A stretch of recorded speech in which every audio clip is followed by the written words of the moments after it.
Bonjour à tous et bienvenue dans cette vidéo sur la loi de l'offre et de la demande qui est un concept important en économie. Ce qu'on appelle loi est avant tout une histoire de bon sens en fait, car les populations humaines s'en sont servies bien avant que des économistes ne la théorisent.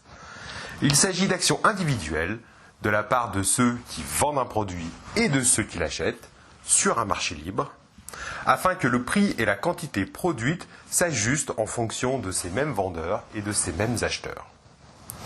Je pense que pour bien la comprendre, pas besoin de faire de grands discours, le mieux, c'est de partir d'un exemple concret et de théoriser un petit peu grâce aux représentations graphiques de l'offre et de la demande. Imaginons une fête foraine avec un vendeur de crêpes. Il vient tous les ans et connaît le nombre de personnes qui veulent des crêpes. Ainsi, il ajuste sa production, l'offre de crêpes, en fonction de la demande. Dans ce cas-là, l'offre est égale à la demande. Imaginons maintenant que l'on ait dit au crépier qu'il y aurait une nouvelle attraction qui allait attirer beaucoup de monde. Il ajuste sa production en fonction, mais, au dernier moment, la nouvelle attraction est annulée et il n'y a pas plus de monde que les années précédentes. L'offre devient donc supérieure à la demande. Afin d'écouler sa production, il décide de baisser ses prix, passant de 2 € à 1 €. De nouveaux clients arrivent, se disant qu'une crêpe à 1 € est une bonne affaire. L'offre et la demande sont maintenant équilibrées grâce à la variation des prix. Imaginons que le crépier n'ait pas eu le temps de s'approvisionner correctement en farine. Cette fois-ci, c'est la demande qui est supérieure à l'offre.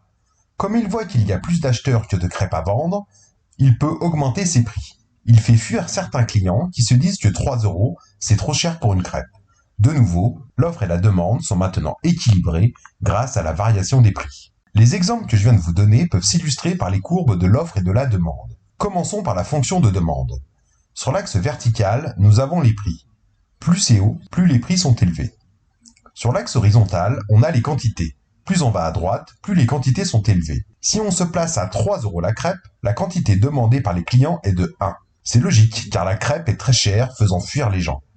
Maintenant, si on se place à 2 € la crêpe, la quantité demandée par les clients est de 2. Le prix baisse et les gens commencent à penser que c'est une bonne affaire. Enfin, si on se place à 1 € la crêpe, la quantité demandée augmente à 3.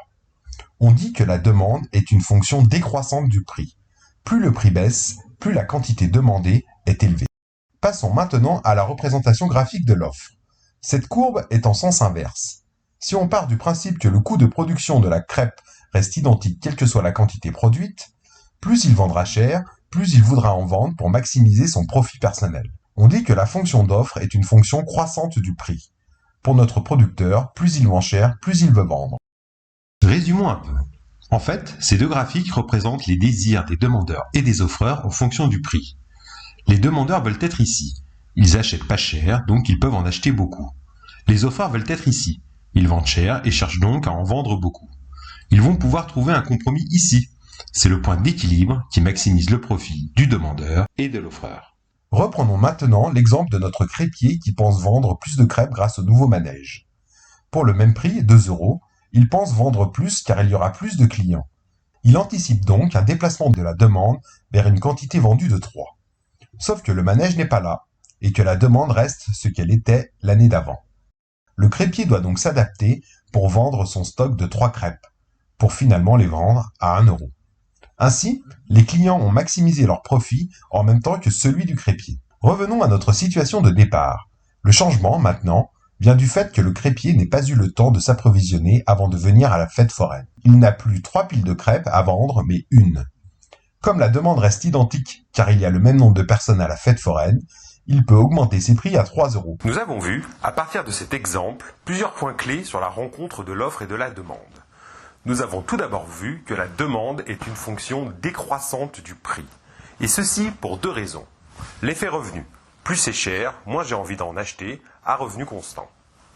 Deuxième effet, dont je n'ai pas parlé dans la vidéo, l'effet substitution, qui consiste à dire que plus un produit est cher, plus j'ai envie de garder mon argent pour faire autre chose.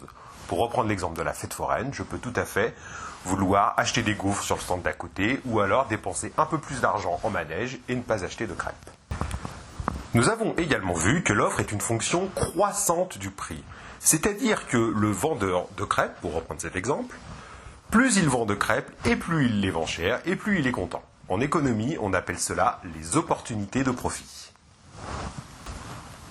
Nous avons aussi vu que la rencontre de l'offre et de la demande forme le point d'équilibre. Point d'équilibre qui en fait est un compromis entre ce que veut l'acheteur d'un côté et ce que veut le vendeur. Ensuite, nous avons vu qu'il pouvait y avoir des chocs. Choc sur la demande ou choc sur l'offre. Et que ces chocs faisaient se déplacer le point d'équilibre vers un autre endroit. Comme par exemple lorsque le crépier n'a plus qu'une quantité à vendre et que le point d'équilibre se déplace sur la courbe de la demande qui, elle, reste inchangée. Un autre exemple, concernant cette fois la demande, peut être donné par la crise du coronavirus en France. Lorsque nous avons appris que le virus circulait très fortement sur le territoire français, la demande de gel hydroalcoolique et de masques a bondi très fortement. Mais comme l'offre s'ajuste en permanence en fonction de la demande et que cette demande a bondi d'un coup, l'offre n'a pas pu suivre dans l'immédiat, forçant d'ailleurs les gens à créer leurs propres masques. On voit là l'une des limites de l'offre et de la demande, c'est-à-dire que l'État aurait dû être là pour avoir des stocks de masques, des stocks de gel à proposer à la population en cas de crise sanitaire, et que le marché, s'il est très efficace, peut parfois conduire à de grosses déconvenues. Nous arrivons à la fin de cette vidéo. J'espère qu'elle vous aura plu et que vous comprenez mieux maintenant ce qu'est la loi de l'offre et de la demande. Je précise qu'il ne s'agit que d'une introduction à cette loi. Vous trouverez sous la vidéo un lien vers mon article qui récapitule ce que je viens de dire et ce qui pourrait être fait dans le cadre d'un module e-learning. Je vous souhaite une très bonne journée.